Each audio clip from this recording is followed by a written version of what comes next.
안녕하십니까. 대한민국 NCS 사용설명서 NCS 해법 특강을 시작하도록 하겠습니다. 저는 한국산업인력공단 NCS 센터의 김진실입니다.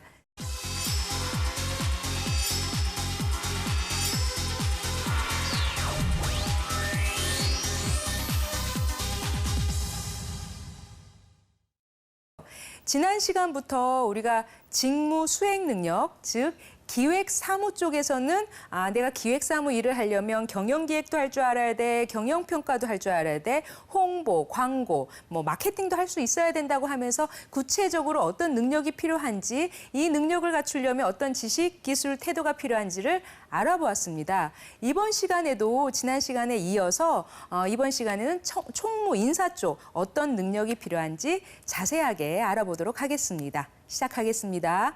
이제 총무 인사 분야는 전체 대분류 24개 중에 두 번째, 경영 회계 사무 중에 중분류 두 번째입니다. 그러니까 지난 시간에는 기획 사무 쪽을 이제 우리가 살펴봤죠. 기획 사무에는 경영기획, 경영평가, 홍보, 광고, 마케팅 이런 쪽이 있었습니다. 그러니까 만약에 이제 취업을 준비를 할 때, 만약 면접할 때도 저는 기획사무 쪽, 이제 행정 쪽을 일을 하고 싶은데 이러기 위해서는 저는 인사 쪽을 확실하게 더 준비를 했습니다. 이렇게 뭔가 일에 대해서 좀 이제 알고 사전에 미리 좀 준비했다는 그런 모습을 보이면 더욱 플러스 점수를 얻으실 수가 있으실 거예요. 그래서 오늘은 이제 두 번째 총무 인사를 알아볼 텐데요.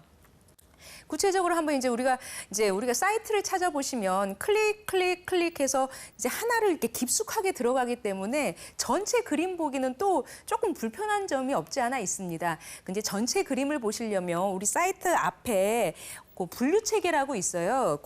이 앞에 이제 분류 체계라고 오른쪽에 붙어 있는데 그것을 보시면 전체 그림이 다 나와 있기는 합니다만은 만약에 본인이 가고자 하는 그 분야를 좀 더 집중적으로 공부를 하고 싶다 하면 본인이 한번 이제 엑셀이나 한글 파일에 한번 정리를 하실 필요가 있어요. 나는 총무나 아니면 인사 쪽 그런 쪽 업무를 하고 싶은데 그러면 이런 쪽에서는 어떤 일을 하는구나 하고 한번 알아보실 필요가 있으신 거죠. 그래서 NCS 사이트에 있는 것을 이제 다운을 받으시거나 굳이 다운받지 않다 하더라도 이제 그 복사를 해서 한번 만드실 필요가 있어요. 제가 이제 시중에 이제 그 문제집들을 좀 훑어봤더니 그 문제집도 거의 NCS 사이트에 있는 것을 이렇게 그 다운을 받아서 만든 거더라고요. 그래서 굳이 이 문제집을 다 공부를 하면 나는 합격하겠다 이렇게는 생각하지 마시고 주로 이제 NCS 사이트를 많이 활용을 하시면 좋을 것 같습니다.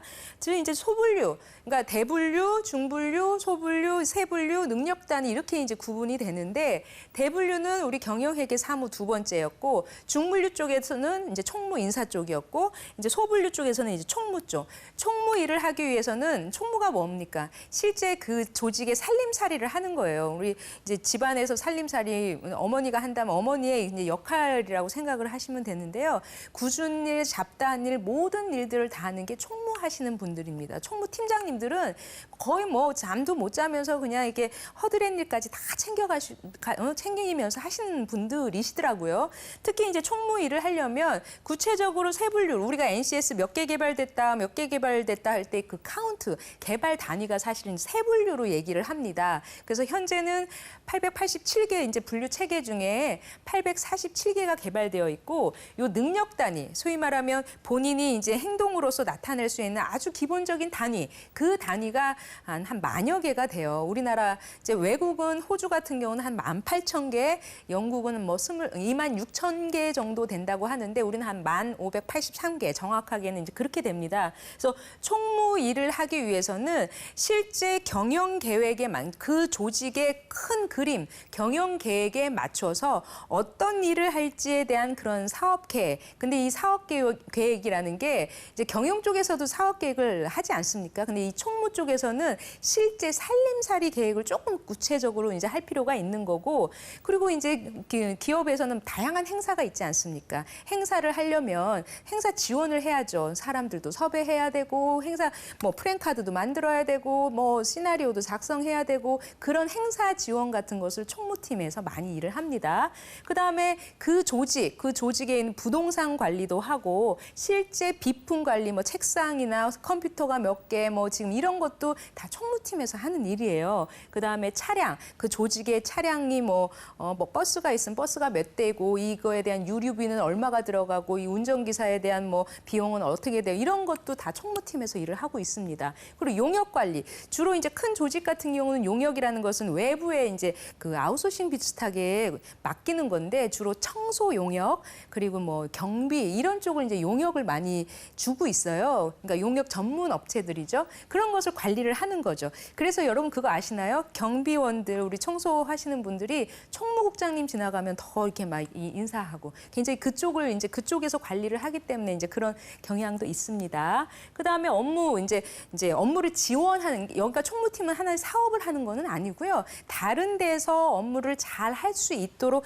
지원하는 업무를 하고 있고 그리고 문서 관리를 하면서 이제 그 복무 후생 예를 들어서 우리 직원들의 급여도 여기서 다 줍니다. 급여는 어떻게 되는지 그리고 복리 후생이라는 것은 뭐 유연근무제를 할지 아니면 그거에 따라서 뭐 포인트 그러니까 인센티브를 어떻게 줄지 뭐 이런 부분을 이제 총무팀에서 많이 하고 있습니다. 그리고 보안 관리 그러니까 이제 출퇴근 시 내가 언제 들어갔고 만약에 마지막에 퇴근하는 사람이 확실하게 이제 이거 별 이상 없습니다. 이상무 이렇게 사인하고 이제 가야 되는 거고 그런 부분을 이제 보안 관리하는 부분도 총무에서 가장 기본적인 살림살이 총무 업무에서 이제 그런 일을 하는 거죠.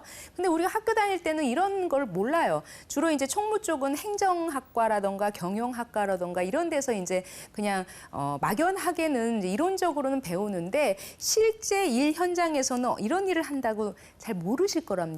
이제 모르신다는 거죠. 그래서 NCS 사이트에서 이쪽 분야에서 일을 하려면 이런 일을 하는구나. 구체적으로 하나 클릭하면 이런 능력이 필요하구나. 과연 내가 이런 일을 할 수 있을까? 평생 일을 할 수 있을까를 잘 고민할 필요가 있으십니다. 그다음에 이제 자산 관리. 자산은 빚도 자산이라고는 하지만 실제 그 조직이나 이제 개인이 갖고 있는 하나의 뭐 금전적, 비금전적인 그런 재산이라고 할 수가 있는데요. 여기서는 이제 개인이 아니라 조직이겠죠. 자산 관리를 왜 해야 될지에 대한 그런 목표를 수립하고 자산 관리 계획을 수립해서 실제 자산을 취득하기도 하고, 그러니까 그 조직을 갖고 있는 뭐 부동산을 팔기도 하고, 사기도 하고. 저희 공공기관 같은 경우는 이제 저희 공단 같은 경우는 여기 서울의 중앙 이제 마포에 있었는데 이것을 팔고 이제 지금 혁신도시로 이동을 했거든요. 근데 그 도시가 다르기 때문에 땅값 차이도 뭐 있을 거예요. 근데 그런 자산 관리에 대한 부분도 이 총무팀에서 일을 하는 거고요. 그다음에 부동산 관리도 있고 동산 관리도 있죠. 이제 수익이 나는 것은 이제 그것을 이제 저축을 해가지고 이자 수익 같은 것도 있을 수 있고요. 그다음에 뭐 자산을 처분할 때도 있고 위탁 관리도 있을 수 있고요. 나름 뭐 위험, 그러니까 자산이라는 게 갑자기 예상치 못하게 지금 만약에 우산을 파는 그런 업무를 하는 데다. 근데 갑자기 비가 하나도 안 오고 쨍쨍 계속 그러면 오히려 이제 위험이 될 수가 있는 거거든요. 인건비 같은 거는 계속적으로 비용으로 처리해야 되는데 수익이 없으면 그러니까 그런 비상시에 어떻게 처리할지에 대한 그런 것도 총무팀에서 일을 합니다. 그다음에 비상기획이라는 건 이제 남자분들은 많이 아시죠. 비상기획 업무는 주로 육군, 육공군, 이제 군대 관련된 대학, 이런 경찰대학 이런 쪽에서 일을 이제 공부하신 분들이 많은 이런 업무를 많이 하세요. 그러니까 비상기획, 우리나라만이 전 세계에서 유일무이한 그 분단 국가라고 해서 항상 전쟁에 대한 위험성이 있다고 합니다. 그래서 그 전시 상태를 대비하기 위해서 항상 상시적으로 충무훈련이라는 걸 하고 있고 1년에 한 번씩 을지 연습이라는 걸 하고 있습니다. 그것을 관리를 하는 거예요. 저도 처음에 이제 공공기관 입사하기 전에는 몰랐는데 실제 그런 부분을 할 때 그러니까 이제 가상을 하는 거죠. 지금 뭐 북한에서 이렇게 쳐들어왔을 때 NCS 개발 관리는 어떻게 할 거냐. 이제 이런 그러니까 그것을 예상을 하고 상황을 설정을 한 후에 우리가 관리를 지금 하는 그런 부분을 총무팀에서 운영을 하고 있습니다. 을지 연습을 하려면 주간조도 있어야 되고 야간조도 있어야 되고 번갈아 가면서 해야 되고 또 이제 그 담당 반장들이 그 업무 연락을 해야 되고 이런 부분을 전체적으로 관리하는 것이 또 총무팀에서 하는 일입니다.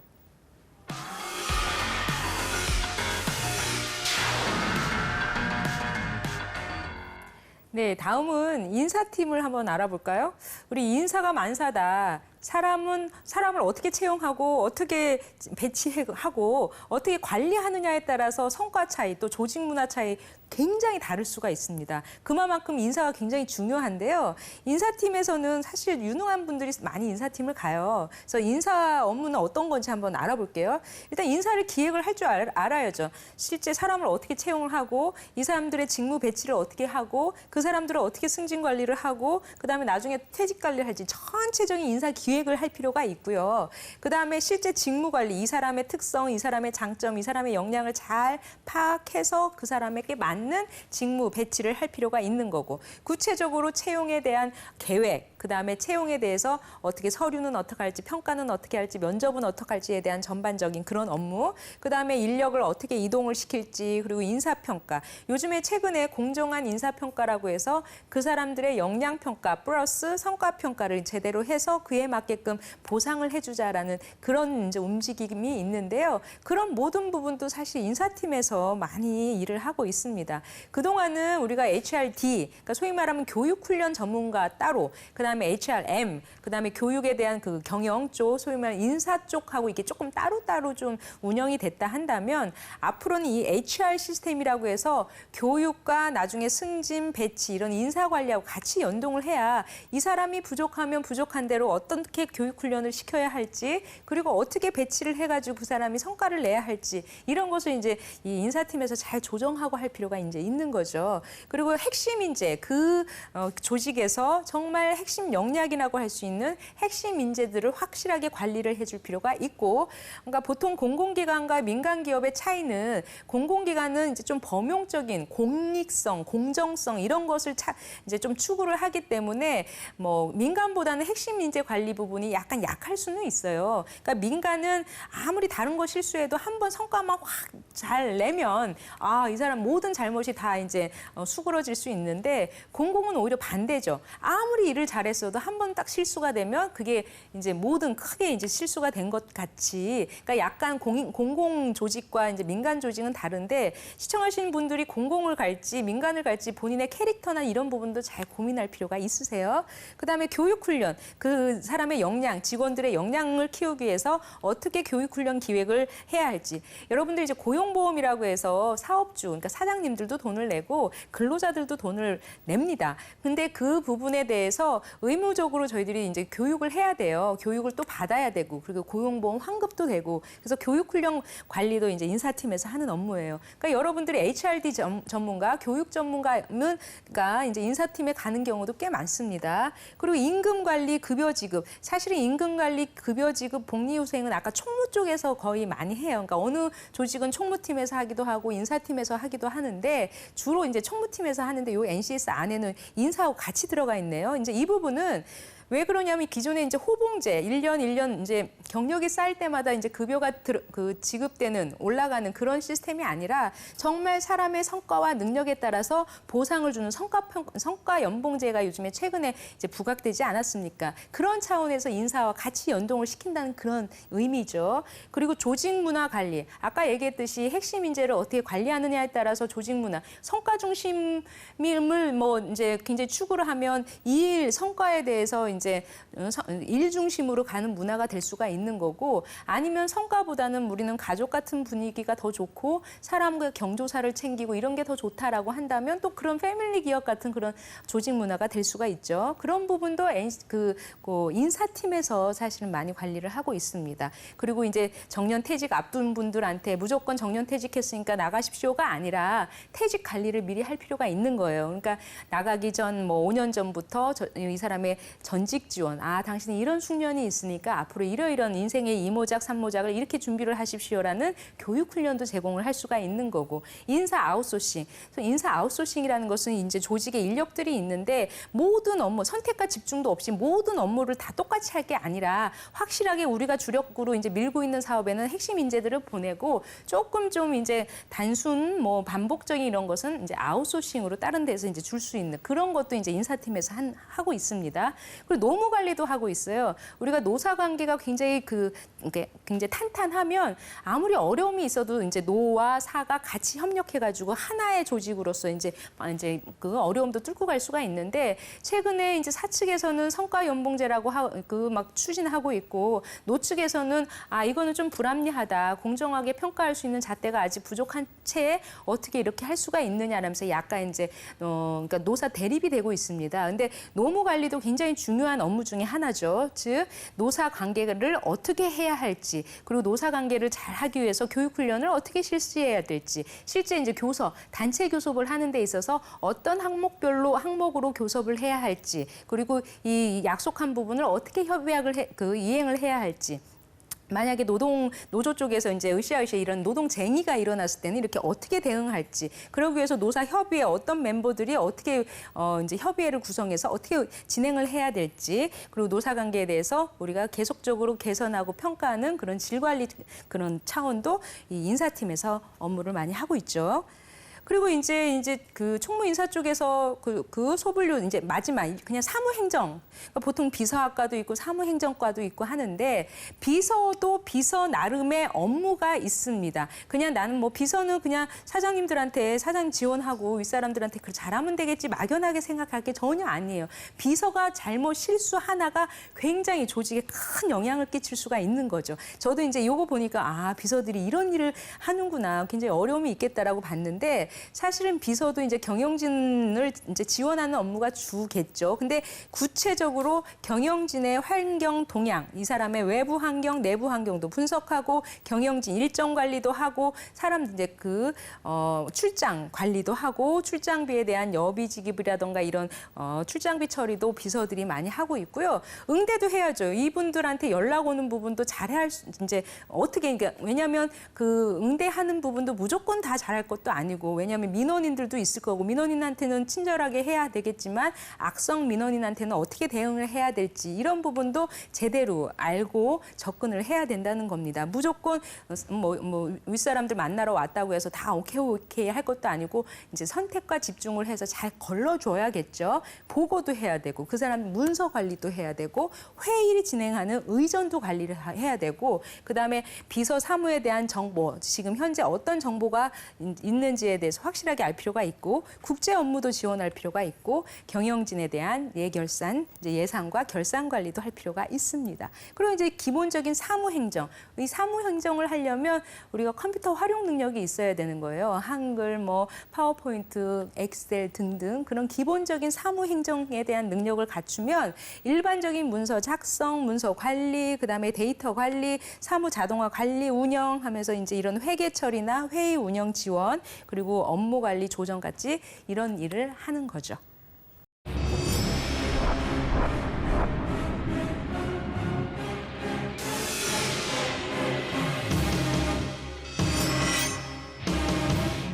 네, 지난 시간에 이어서 여러분들이 가고자 하는 분야에 대한 구체적인 능력, 즉 직무 수행 능력을 알아보았는데요. 이제 오늘은 총무 인사 쪽을 알아보았습니다. 총무 인사 업무를 하기 위해서는 총무도 할 줄 알아야 되고 자산관리, 비상기획, 그리고 인사평가, 노무관리도 할 줄 알아야 되고 사무행정, 또한 비서 업무도 필요하구나. 하지만 여러분들이 하는 업무가 이 전체를 다 하는 건 아니에요. 하지만 그 관련된 그런 업무를 잘 아신다면 굉장히 직장 생활도 성공적으로 할 수 있으리라고 생각됩니다. 다음 시간에도 계속적으로 이어서 살펴보도록 할게요. 시청해 주셔서 감사합니다.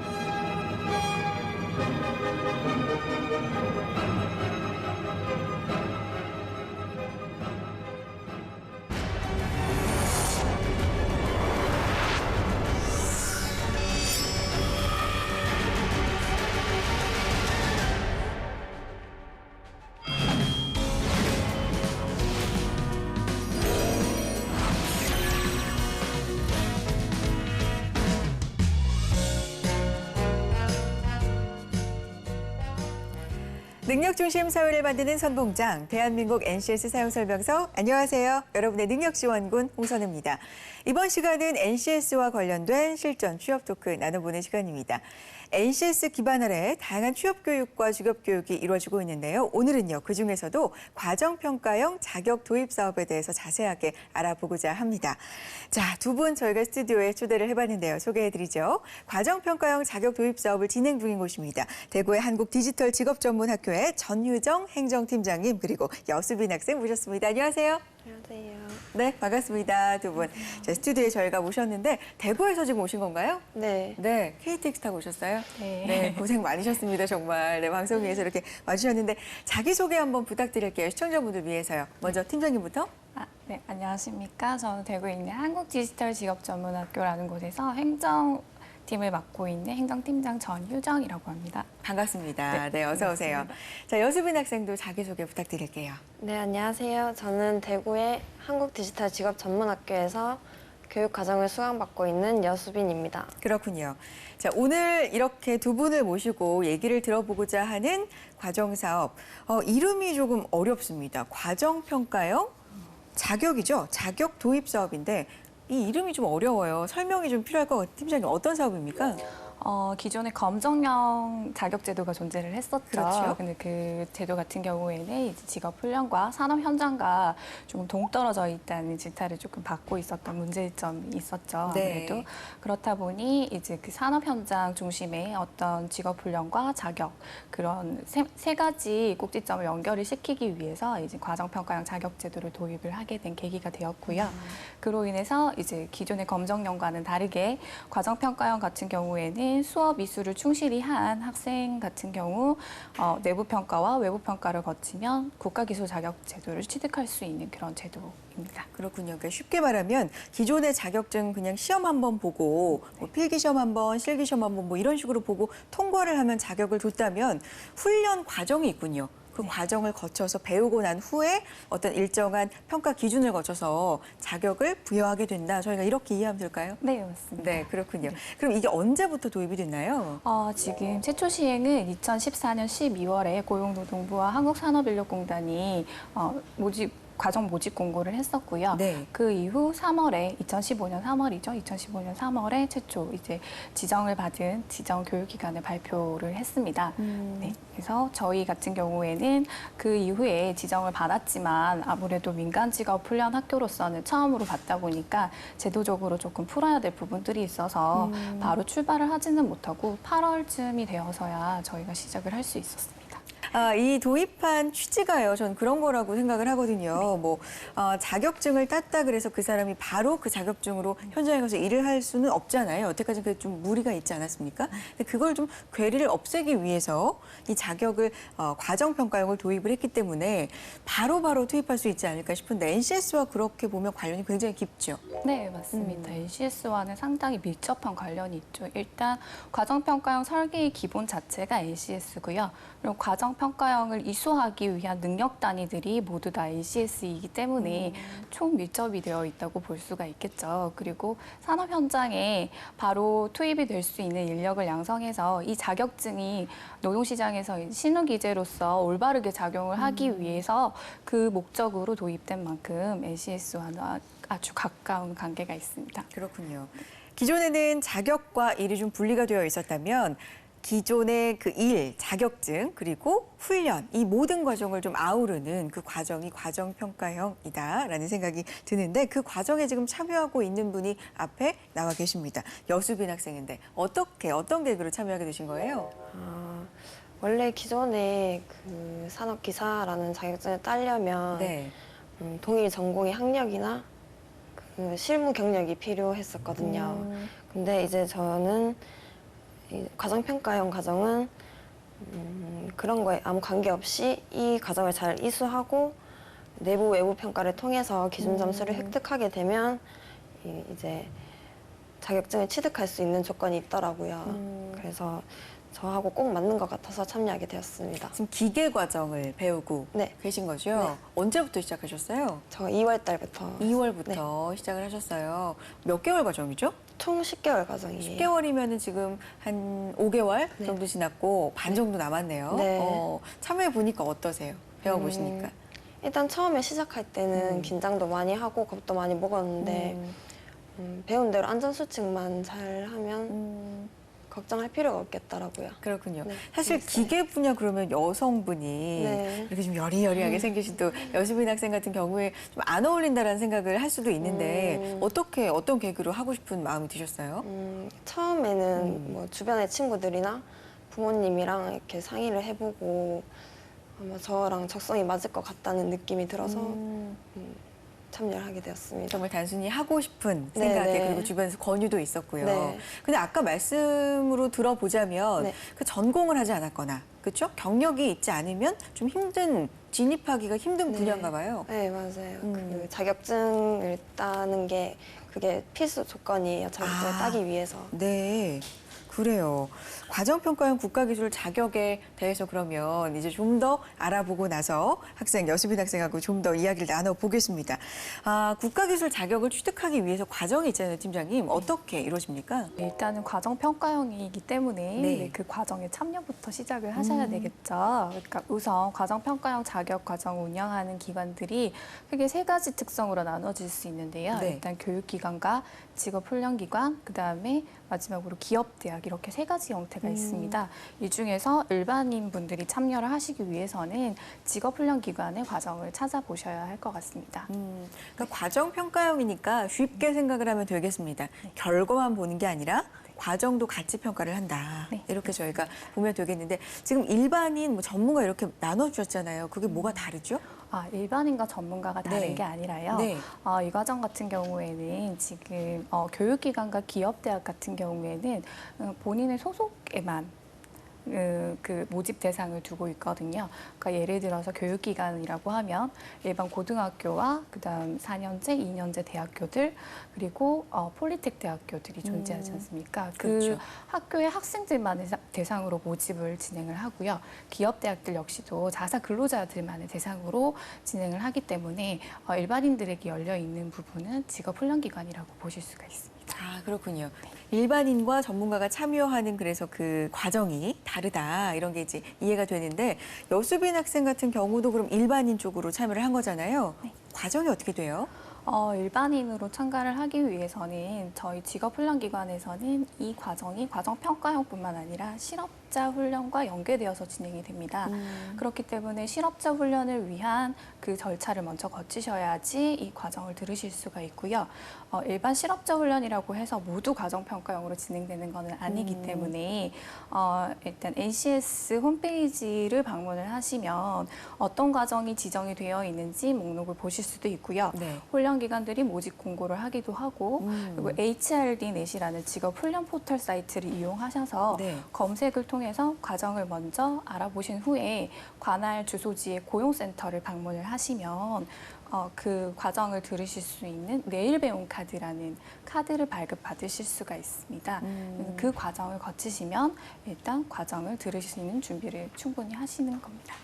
지금 첫 단계부터 하나하나 알려주셨는데 네. 마지막에 내일 배움 카드라는 네. 게 나와요. 이게 네. 뭔가요? 내일 배움 카드는 쉽게 말씀드려서 국비 무료 지원 교육을 받기 위한 수단이라고 보시면 될 것 같고요.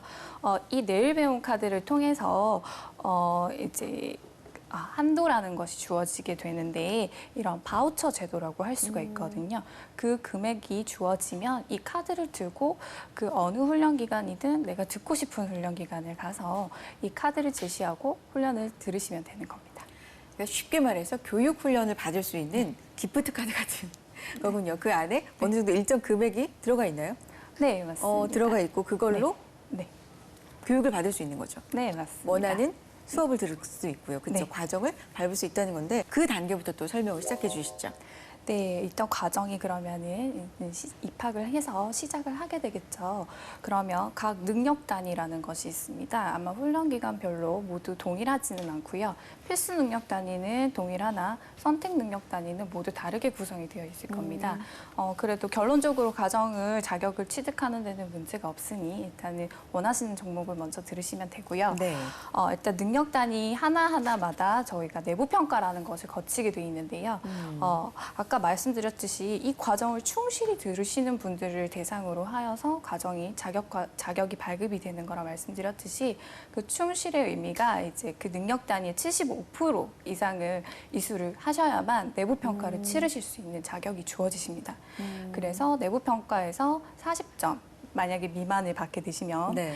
탈락 이제 미이수 처리가 되는데 바로 탈락이 되시는 거는 아니고요. 한 번의 기회를 더 드립니다. 한 번 더 있어요? 네. 그리고 교육훈련기관에서 보충 수업도 제공을 한 오. 후에 한 번 더 재평가의 기회를 주어지고요. 최근에는 조금 완화되어서 꼭 내가 40점 미만이 아니더라도 내부 평가 점수가 한 번은 조금 저조한 것 같다. 충족을 해서 패스를 했더라도 한 번의 재평가 기회를 더 드리거든요. 그래서 내 점수를 원하는 부분만큼 끌어올릴 수 있다고 하시면 한 번 더 재평가를 치실 수가 있습니다. 그러니까 기준에 미달이 되면 바로 떨어지는 건 아니고요. 한 네, 번 더 맞습니다. 기회를 드리고 네. 그리고 보충 수업까지 들을 수 있도록 제공을 하니까 정말 말 그대로 떨어뜨리기 위함이 아니라 좀 실력을 기르게 하기 위한 그런 교육 과정이다 이런 느낌도 드는데 그러면 교육 훈련 과정 중에서 어떤 부분에 좀 중점을 두시고 교육을 하십니까? 아무래도 말 그대로 이것이 과정 평가형이라고 해서 네. 그 의미에서 찾아볼 수가 있겠는데요.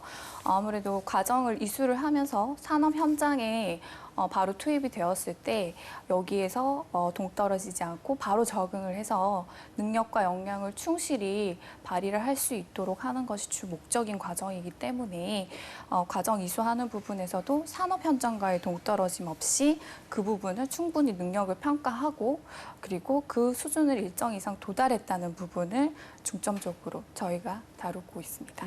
그렇군요.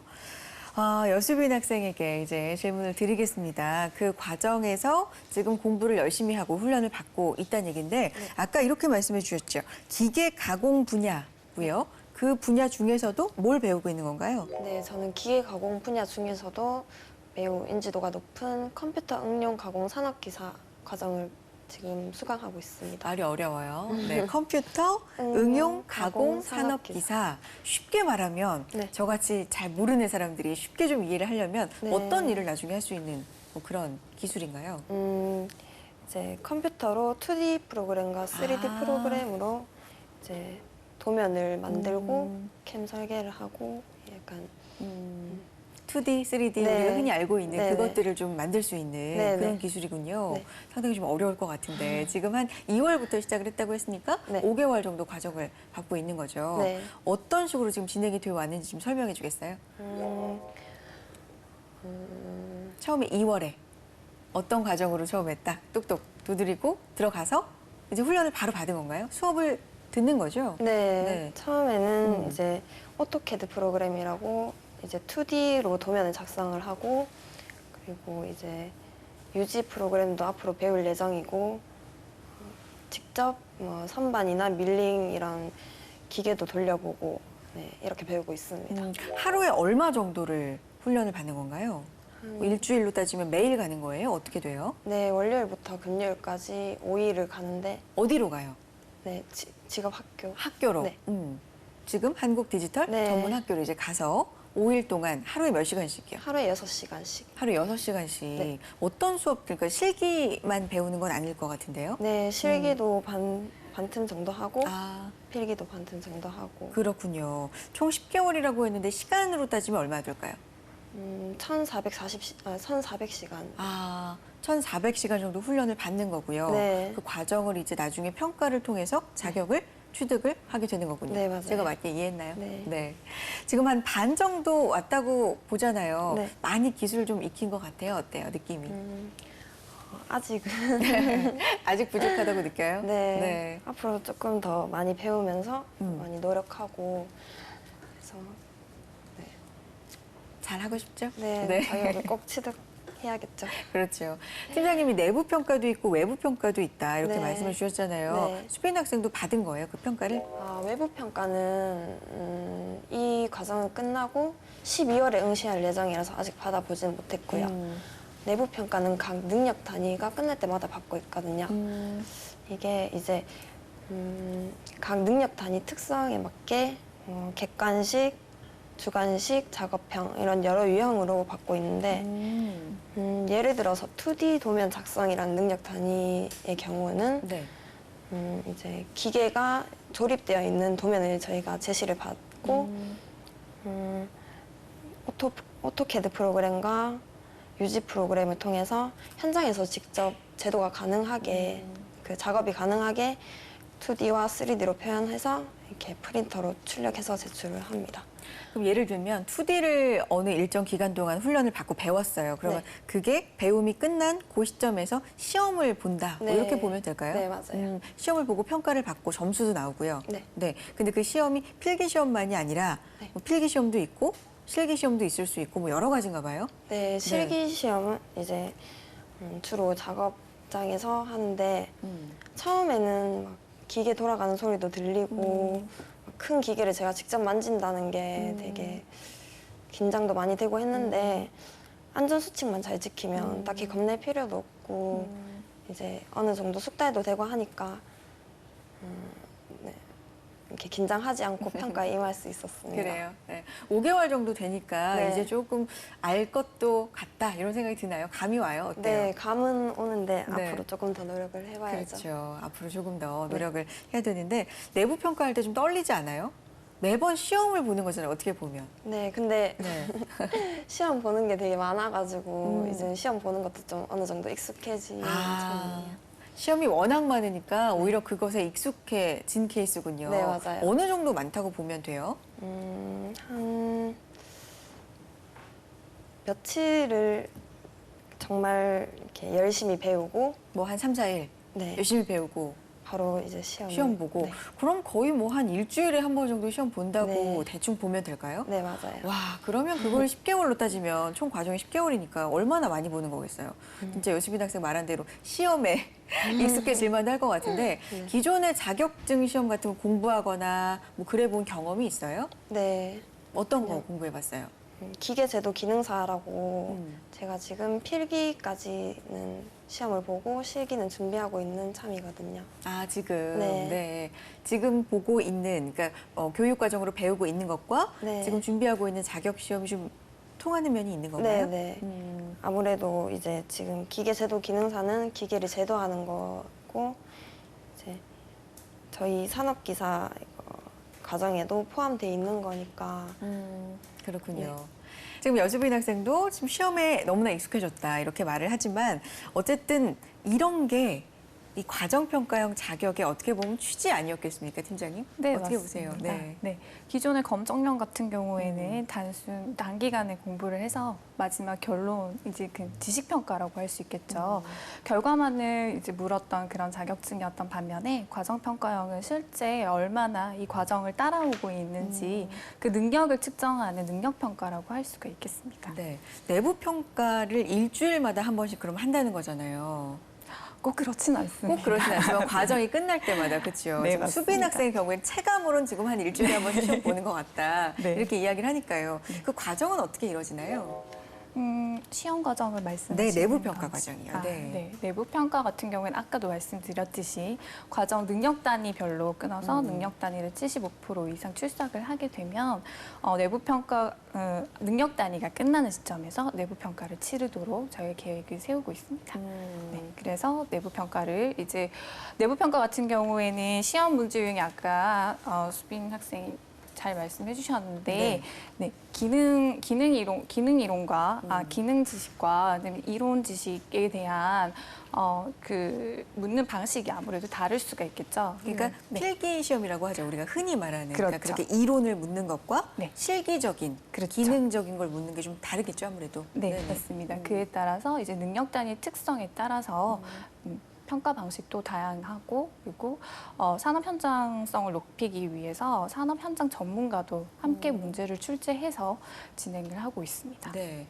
여수빈 학생의 경우에는 이제 12월까지 진행이 되니까 그쯤에서 외부 평가를 받게 되는 거죠, 팀장님? 네, 맞습니다. 그쵸. 외부 평가는 지금 현재로서는 연 2회를 지금 진행을 하고 있고요.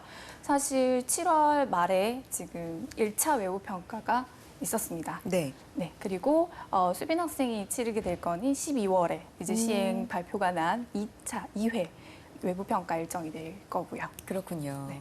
그때를 위해서 지금 열심히 준비하고 있다고 하는데 평가 기준이라든지 이런 게 있을까요? 외부 네. 평가에서. 네. 맞습니다. 외부 평가를 잘 거치셔야지 최종적으로 자격증을 취득을 하실 수가 있습니다. 사실 내부 평가는 그 외부 평가를 거치기 위한 하나의 또 과정이라고 생각을 하시면 될 것 같은데요. 네. 이제 내부 평가를 100점 만점으로 환산을 해서 종합 결과라는 것을 얻게 됩니다. 뭐 예를 들어서 수빈 학생이 듣고 있는 저 과정은 25개의 능력 단위로 이루어져 있는데요. 그러면 내부 평가도 25번을 치러야 된다는 말씀이겠죠? 그렇죠. 네, 그래서 그 25번의 점수를 모두 합산해서 평균을 내게 됩니다. 그럼 그 평균은 내부 평가 점수이고요. 그리고 이제 산업인력공단에서 실시를 하는 외부 평가에 응시를 하게 되면 그 역시 1차 평가, 2차 평가로 나눠지게 돼 있습니다. 그래서 1차 평가인 경우에는 주관식과 객관식으로 이루어져 있는 필답형 시험이 되겠고요. 2차 시험 같은 경우에는 작업형 실기로 이루어지고 하루 만에 시험이 끝나진 않고요. 종목별로 이틀에서 하루 만에 끝나는 종목도 있긴 있는데 그렇군요. 길게는 3일까지 걸리는 종목도 있습니다. 그래서 그 모든 1차, 2차 평가를 다 치르고 그 부분을 100점 만점으로 환산해서 이제 또 외부 평가 점수를 얻게 되겠죠. 그러면 이 내부 평가 점수의 평균과 외부 평가의 평균을 합쳐서 80점 이상이 넘으면 최종적으로 자격증을 취득하게 되십니다. 기준이 정말 명확하고요. 과정을 들어보면 쉽지 않겠다 이런 생각이 듭니다. 보통 이렇게 한 번의 기회도 더 주어지고 이러니까 합격률이랄까요? 통과되는 비율은 좀 높은 편인가요? 어때요? 사실 이게 기관의 특성마다 조금 다른 것 같습니다. 그래요? 그러니까 작년 이제 처음 시행을 해서 외부 평가를 거쳤었는데 네. 각 기관마다 사실 그 합격률이 상당히 상이했던 걸로. 네. 매우 다르군요. 네, 맞습니다. 어떤 데는 굉장히 높은 반면에 어떤 데는 좀 어려운 데도 있고요. 네, 맞습니다. 자, 이 과정의 경우에 또 기업들과 어떤 협약을 맺고 협력을 맺고 진행을 하는 건가요? 어떻습니까, 팀장님? 아닙니다. 기업들과 협약을 맺어서 이 과정을 운영하게 되어 있는 것은 아니고요. 네. 다만 이제 기업들 안에서 기업대학들이 존재하는 운영을 하는 그런 기업들이 많습니다. 그래서 그 기업대학들에서 사실 과정평가형의 염두를 두고 직접 운영을 할 수도 있는 부분이고요. 또 더 나아가서 기업에서 차후 이 과정평가형 자격증을 취득을 하신 분들을 채용을 이끌기 위해서 한국산업인력공단과 이제 MOU를 체결을 하고 계시거든요. 네. 그 부분이 조금 와전이 된 것 같습니다. 그렇군요. 한국 디지털 직업전문학교의 경우에도 직업교육을 받을 수 있는 곳이잖아요. 네. 어떤 것들 배울 수 있어요? 저희는 NCS 도입 시범 단계부터 기계화에만 기계 직종만을 특성화하여 이 과정을 전략적으로 이끌어가고 있기 때문에 쉽게 말해서 기계화 전문이다. 네, 맞습니다. 기계 직종 그렇군요. 전문 분야로 저희가 이끌어가고 있습니다. 네. 네. 구체적으로는 어떤 것들이 있어요? 과정평가형 자격 과정들로만 말씀을 드리면 총 5개 종목을 저희가 운영을 하고 있는데요. 일단 수빈 학생이 참여하고 있는 컴퓨터 응용 가공 산업기사가 있고요. 그다음 기계 설계 산업기사, 네. 전산응용 제도 기능사, 컴퓨터 응용 밀링 기능사, 컴퓨터 응용 선반 기능사 이렇게 기계 직종만을 5직종 저희가 운영을 하고 있습니다. 아, 그래요. 네. 자격 같은 것들도 그럼 관리를 하시는 거죠? 네, 맞습니다. 어떤 자격들 관리하세요? 이 부분이 국가기술 자격이기 때문에 네, 맞습니다. 네. 기계 관련하여 취득할 수 있는 모든 자격증들을 저희가 운영을 하고 있다고 보시면 됩니다. 기계와 관련된 모든 자격증들. 네, 그러면 학생들 꽤 많을 것 같은데 어느 정도 인원이 될까요? 그때그때마다 조금 다른 그때 것 같은데요. 네, 그렇군요. 아무래도 지금은 여름이다 보니까 네. 잠깐 쉬어가시는 타임인 것 같습니다. 네. 그래서 네. 연령대도 굉장히 다양하죠. 네, 맞습니다. 다양한데 일반 저희가 NCS 기반의 일반 훈련 과정도 운영을 하고 있는데요.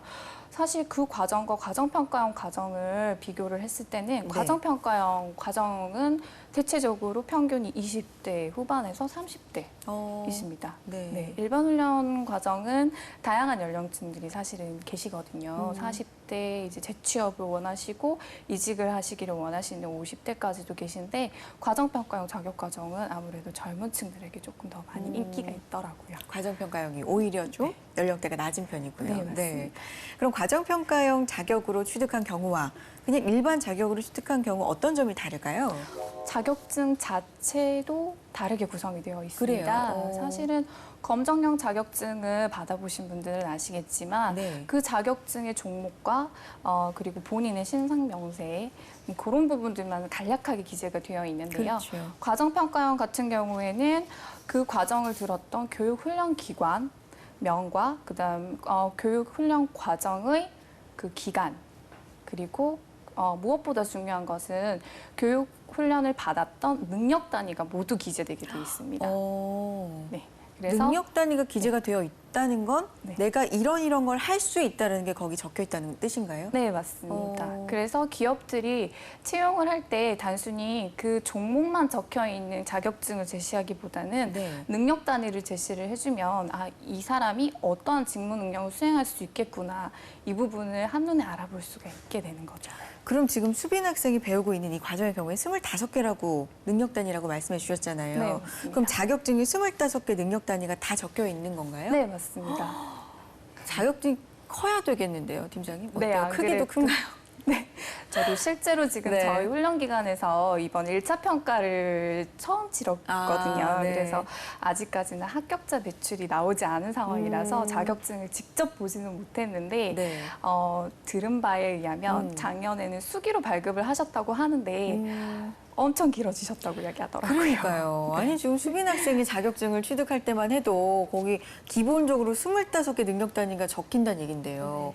굉장히 일반 자격증에 비해서 크지 않을까 싶은데 예상이 돼요? 어떤 모습일까? 일단 받으면 네. 굉장히 영광스럽겠죠.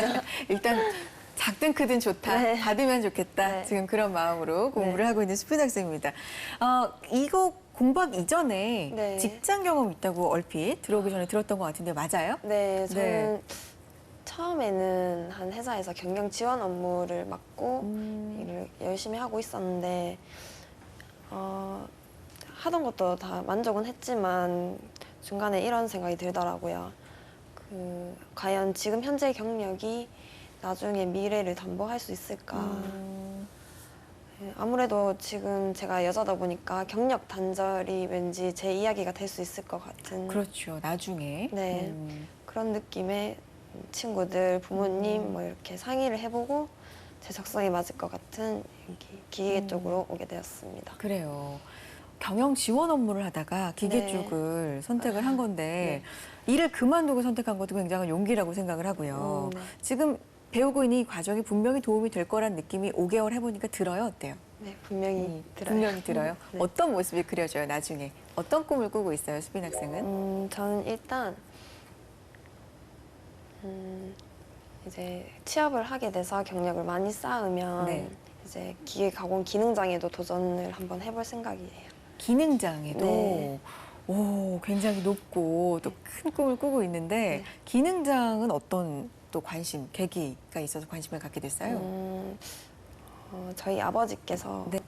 그 기계 가공 기능장을 가지고 계세요. 아버지께서 기능장이세요? 네. 오. 그래가지고 여자로서 가지고 있으면 되게 매력 있을 것 같기도 하고 저도 그만큼 흥미도 있고 그래서 생각을 하고 있습니다.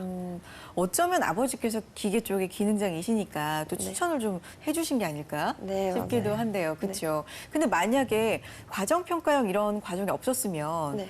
전혀 몰랐죠. 기계 쪽 모르던 수빈 학생이 자격증에 도전할 만한 엄두를 낼 수 있는 상황인가요? 저는 잘 몰라서요. 네, 엄두를 못 내죠. 아마 그렇게 되려면 동일 전공의 학교를 가야 하거나 아, 네, 실무 경험이 있어야 되는데 만약에 이런 과정평가형이 없었다면 엄두도 못 냈을 거예요.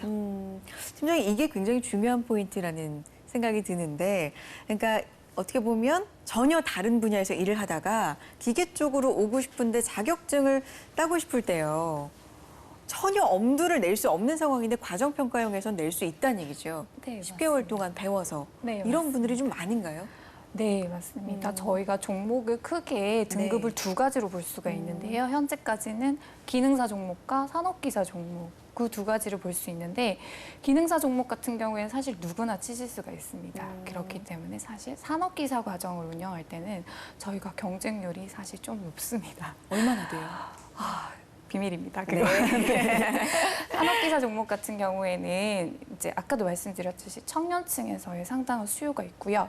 그리고 아까 수빈 학생이 말씀하셨듯이 동일 과정, 동일 과를 나와야 되는 것이죠. 네. 전공을 해야 된다는 그렇죠. 거죠? 전공 동일 전공이나 아니면은 실무 경력이 어느 정도는 쌓여야지만 이 산업기사 종목이 등급을 딸 수가 있는데 네. 그것이 정말 완전 파괴되는 정말 말 그대로 능력 중심 사회로 가고자 하는 그 취지가 있기 때문에 가장 파격적인 부분이라고도 할 수 있겠죠. 그러니까요. 수빈 학생이 기계 쪽으로 다시 꿈을 꾸기 시작할 때 학교에 다시 들어가서 전공을 아예 하거나 경력을 몇 년간 쌓거나 근데 경력은 기계 쪽으로 아무것도 모르는데 불가능하잖아요. 그렇죠? 네. 그러니까 쉽게 말해서 좀 불가능했던 상황에서 이 과정평가형을 들으면서 꿈을 다시 꿀 수 있게 된 건데 이 제도의 그러면 장점은 충분히 알 것 같아요. 네. 근데 혹시 단점도 있을까 궁금해지는데 장단점을 좀 말해줄 수 있어요?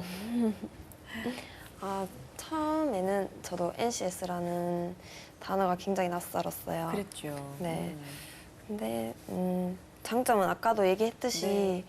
제가 전공이나 뭐 실무 경험이 없더라도 이제 제가 능력만 열심히 충실히 해서 능력만 쌓으면 충분히 자격증을 딸 수 있다는 것과 그리고 제가 뭐 전문적인 말씀을 드릴 수는 없겠지만 일단 지금 이 과정을 듣고 있는 학생으로서 이 과정은 굉장히 제가 듣기에 전문적이고 그리고 이론이랑 실기에 입각해서 네. 현장 업무를 미리 경험을 그렇죠. 해볼 수 있다는 게 가장 큰 장점인 것 같고요. 단점이라 하면 뭐 경험했으니까 5개월간 이 부분은 조금 아쉽더라 이런 것도 있을 수 있죠. 평가 시험이 많다는 평가 시험이 많다는 거. 네, 아무래도 능력 단위가 어. 많다 보니까 그게 뭐 장점이자 단점이겠네요. 네, 그렇죠? 맞아요. 어떻게 보면은 여수빈 학생이 기계 쪽을 아무것도 몰랐는데 그렇죠? 네. 능력단이 끝날 때마다 시험을 보니까 실력이 쌓이는 느낌은 솔직히 들어요. 네, 어때요? 네. 그게 또 장점일 수 있지만 솔직히 힘드니까 단점이고 그렇죠. 많이들 힘들어 하나요? 이렇게 내부 평가로 팀장님? 네, 평가를 위한 평가다 뭐 이런 처음에 불만 섞인 그런 민원들이 많았습니다. 민원도 많지만 네. 결과적으로는 근데 그래서 실력이 쌓이잖아요. 결과가 보면 어때요? 네, 맞습니다. 그래서 그 내부 평가를 치르다 보니까 네. 아무래도 거기 익숙해지고 아까 그렇죠. 수빈 학생처럼 그 내용들을 자동적으로 습득을 하게 되시는 거죠. 또 평가를 통과를 하기 위해서는 그만큼 또 열심히 공부를 하셔야 되니까요. 맞죠. 네. 네.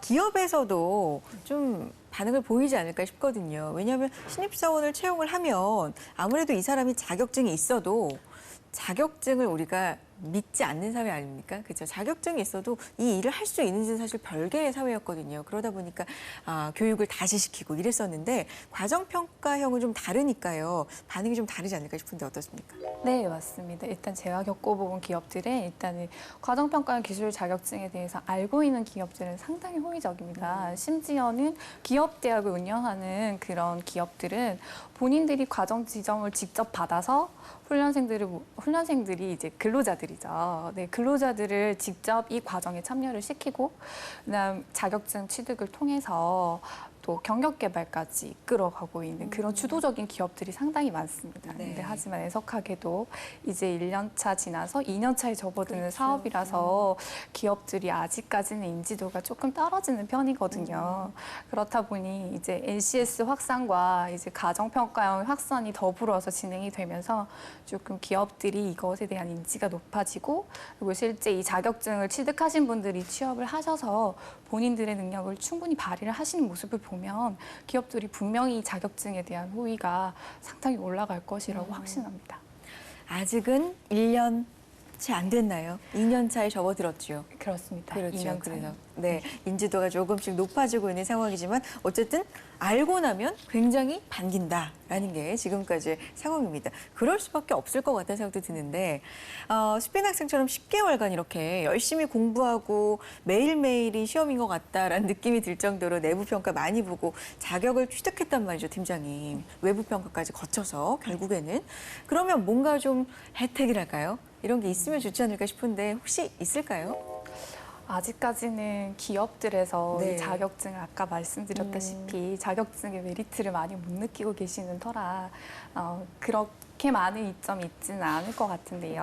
네. 그래도 앞으로 이 산업기사 종목 같은 경우에는 사실 차후에 취업 말고도 이 자체를 수강하고 이 자격증을 취득할 수 있다는 것만으로도 상당한 의미가 있죠. 아까 말씀드렸듯이 지금 현재 청년들이 그 스펙과 학벌을 쌓기 위해서 얼마나 많은 노력을 들이고 그렇죠. 있고 청년 실업이 얼마나 높고 다들 그러고 있으니까 네. 취업난을 엄청 많이 겪고 있죠. 그러니까 이런 상황에서 이런 자격증을 산업기사 자격증을 누구에게나 열어주고 그리고 이 자격증을 통해서 학력과 학벌을 보지 않는다는 그거 하나만으로 능력 중심 채용을 한다는 그것 하나만으로도 엄청난 큰 혜택을 수혜받을 수 있다고 생각합니다.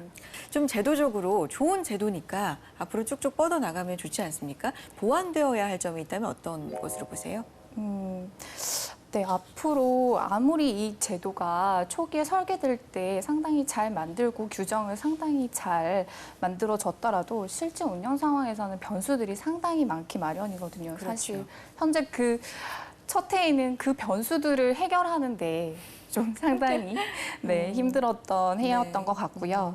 현재는 최근에 이제 HRD넷의 이 능력 단위를 전산화시켜서 관리를 할 수 있는 LMS 시스템, 즉 학습 관리 시스템을 오픈을 했습니다. 네. 근데 아마 많은 기관들이 이 시스템 때문에 상당히 괴로워하고 계신 걸로 알고 있는데요. 사실 이 시스템 개발되는 상태에서부터 검토회의, 최근에 이제 보완 작업에 대한 검토회의까지 어제까지도 제가 참석을 하고 왔는데요. 그 회의에 기관들의 불만, 기관들의 그런 고충 이런 부분들이 사실 아직까지는 많이 남아 있어서 이 부분들만 잘 정리를 한다면 상당히 우리 청년들에게 많은 보탬이 될 만한 그런 좋은 제도인 것 같습니다. 네, 분명히 취지도 그렇고요. 내용 면에서도 좋은 점들이 참 많이 있기 때문에 초기다 보니까 조금 아직 갖추어지지 않은 면들만 잘 갖추어지고 다듬는다면 어떤 제도보다 능력 중심 사회로 나아가는데 굉장히 도움이 많이 될 거다 이런 생각을 해보게 됐습니다. 자, 여수빈 학생 이제 12월까지 한 5개월, 네. 4개월 이렇게 남았네요. 계속해서 열심히 이제 박차를 가해서 해야 될 텐데 앞으로 계획 듣고 싶어요. 네, 일단 첫 번째 계획은 우선 이 과정을 열심히 해서 수료를 다 하고 그렇죠. 외부 평가에 응시해서 그 컴퓨터 응용 가공 산업기사 자격증을 꼭 따는 것이고요. 두 번째는 아무래도 취업이 목적인데 이 부분에는 이제 한국 디지털 직업 전문학교의 선생님과 취업 지원팀에서 적극 지원한다니까 저는 크게 신경은 안 쓰기로 했고요. 그래요. 앞으로는 여자로서 기계 가공 기능장에도 도전을 해보고 된다면 이제 저도 직업 훈련 교사 자격증을 취득을 해서 직업 학교에서 후학을 양성하는 길도 도전해볼까 합니다. 와, 멋지네요, 진짜. 그렇게 되려면 한 20년, 30년 걸릴까요? 그 후에 마치 수빈 학생의 네. 모습이 이렇게 그려지는 테는데 앞으로 진짜 열심히 해가지고 자격증도 꼭 따시고 네. 수료도 하시고 그렇죠? 나중에는 기능장까지 네. 도전해서 후학 양성의 모습 꼭 보고 싶습니다. 네, 감사합니다. 화이팅 하세요. 네. 화이팅. 네, 화이팅. 좋아요. 자, 오늘 NCS 실전 토크는요, 과정평가형 자격 도입 사업에 대해서 자세하게 알아봤습니다. 자격증을 따면 바로바로 활용할 수 있는 인재를 만들어내는데 굉장히 유용한 제도라는 생각이 들었습니다. 자, 전효정 팀장님 그리고 여수빈 학생과 함께했습니다. 두 분 고맙습니다. 대한민국 NCS 사용설명서 능력중심 사회를 위해서 다음 이 시간에도 알찬 내용, 알찬 정보 가지고 돌아오겠습니다. 함께해 주신 여러분 고맙습니다.